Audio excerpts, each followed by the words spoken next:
Mr. President, thank you for doing this. Thank you for having me. Let's start with the debate. You and your team have said you had a bad night. But your friend Nancy Pelosi actually framed the question that I think is on the minds of millions of Americans. Was this a bad episode or the sign of a more serious condition? It was a bad episode. No indication of any serious condition. I was exhausted. I didn't listen to my instincts in terms of preparing, and I had a bad night. You know, you say you were exhausted, and I know you've said that before as well, but you came, and you did have a tough month, but you came home from Europe about 11 or 12 days before the debate, spent 6 days in Camp David. Why wasn't that enough rest time, enough recovery time? Because I was sick. I was feeling terrible. Matter of fact, the docs with me, I asked if they did a COVID test because they were trying to figure out what was wrong. They did a test to see whether or not I had some infection, a virus. I didn't. They just had a really bad cold. And did you ever watch the debate afterwards? I don't think I did, no. Well, what I want to get at is, what were you experiencing as you were going through the debate? Did you know how badly it was going? Yeah, look, the whole way I prepared, nobody's fault, mine. Nobody's fault but mine. I prepared what I usually would do, sitting down, as I did come back with foreign leaders or the National Security Council, for explicit detail. And I realized about partway through that, although I get quoted, the New York Times had me down at 10 points before the debate, 9 now, or whatever the hell it is. The fact of the matter is that what I looked at is that he also lied 28 times. The way the debate ran, not my fault, no one else's fault. No one else's fault. But it seemed like you were having trouble from the first question in, even before he spoke. Well, I just had a bad night.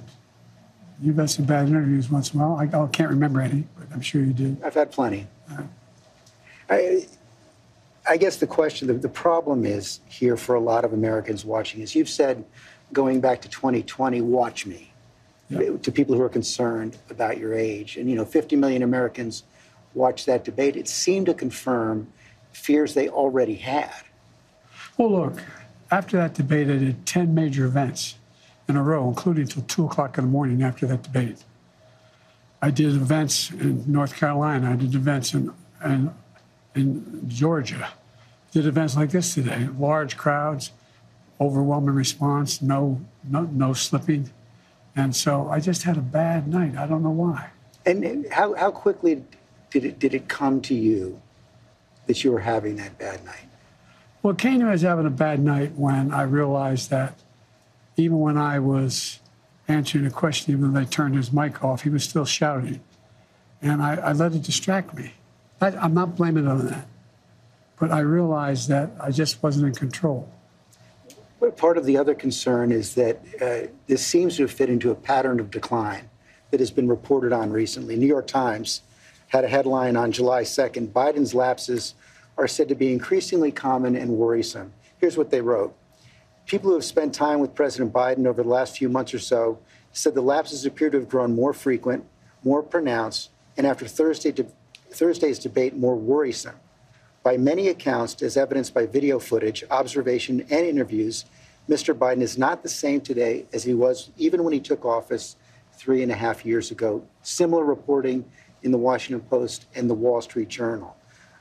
Are you the same man today that you were when you took office 3.5 years ago? In terms of successes, yes. I also was the guy who put together a peace plan for the Middle East that may be coming to fruition. I was also the guy that expanded NATO. I was also the guy that grew the economy.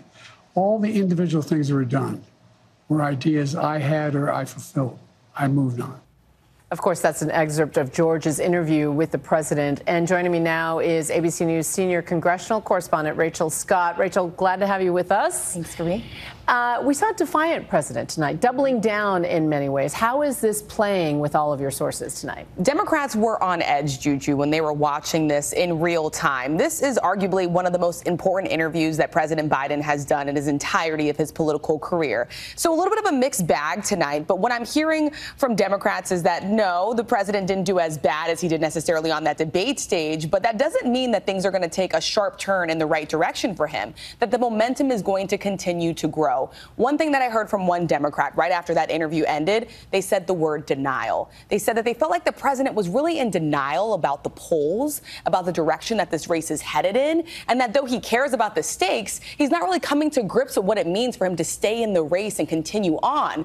Another thing that I heard today is that the common denominator, one Democrat told me, is that this has to do with age. And that is something that the president is not going to be able to change. And you have been reporting extensively on what's going on behind the scenes on Capitol Hill. We have one prominent senator, Mark Warner, gathering colleagues to talk about it. And Hakeem Jeffries is going on what you called a listening tour. Yeah, he's really in listening mode at this point. And trust me, he is getting an earful from House Democrats. They are not happy. And a lot of this also has to do with the fact that Democrats do have a good chance of taking back the House in November, but they know that having a president at the top of the ticket will affect how well they do and their possibility of actually clinching back the majority. So a lot of them have concerns about that. They've been back home, they're out on recess, they're listening to their constituents, and they're not liking what they're hearing. And so they're relaying those concerns back up to Jeffries and asking him to somewhat intervene here. On the other side of this, over in the Senate, this is really notable because Mark Warner is the chair of the Senate Intelligence Committee. He is a serious voice over on Capitol Hill, taken very seriously within the Democratic Party. So the thought that he is now coming forward and trying to gauge whether or not there is a consensus among Senate Democrats to ask the president to step aside is absolutely notable, Juju. And clearly House Democrats like Mike Quigley are saying that it's not enough to say, I'm going to give it my best. That if this is an existential threat, that's not good enough. That answer will get a lot of play, I think, in the coming days, and it's one that Democrats are really keeping in mind because they say that the threat is so high here. Is it really enough to say at the end of all of this, you gave it your best if you don't defeat Donald Trump? Rachel Scott, thank you. And we know you'll be busy all weekend long for ABC. Thanks. Thanks. Now, the Trump campaign already seems to be stepping up their attacks on Vice President Kamala Harris, painting her as a possible challenger. Earlier tonight, I talked to ABC News chief White House correspondent Mary Bruce and asked her whether the Biden campaign was able to put this horse back into the barn or if it's too late.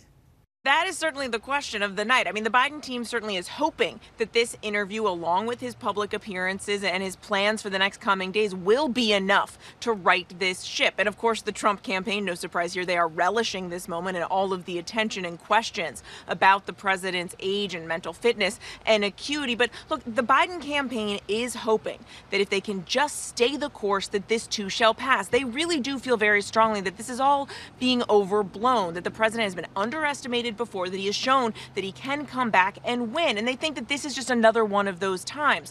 But what you also heard from the president there was the fact that he didn't really seem to fully grasp the magnitude of this situation, just the severity of the growing chorus of concern that we have been hearing from Democrats. The president dismissing a lot of that, dismissing the trends that we have seen in the polls. So this moment, what was a moment the campaign certainly feels the president did well tonight. The question is, will it be enough going forward? Well, expand on how the White House is reacting, because in many ways, a lot of people are saying that he didn't push back enough. How are they responding to the interview tonight in that context?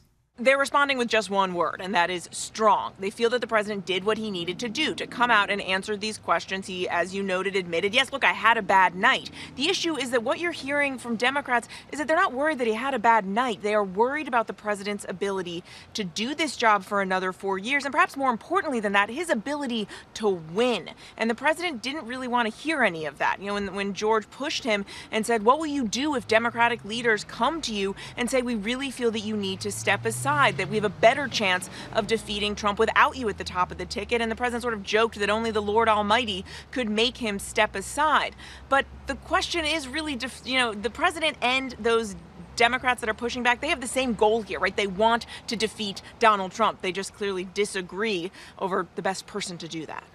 Well, Mary Bruce in Delaware on this very busy news weekend in the summer. Thank you, Mary. Thank you. And George's exclusive interview with President Joe Biden will air in its entirety on ABC's This Week Sunday morning.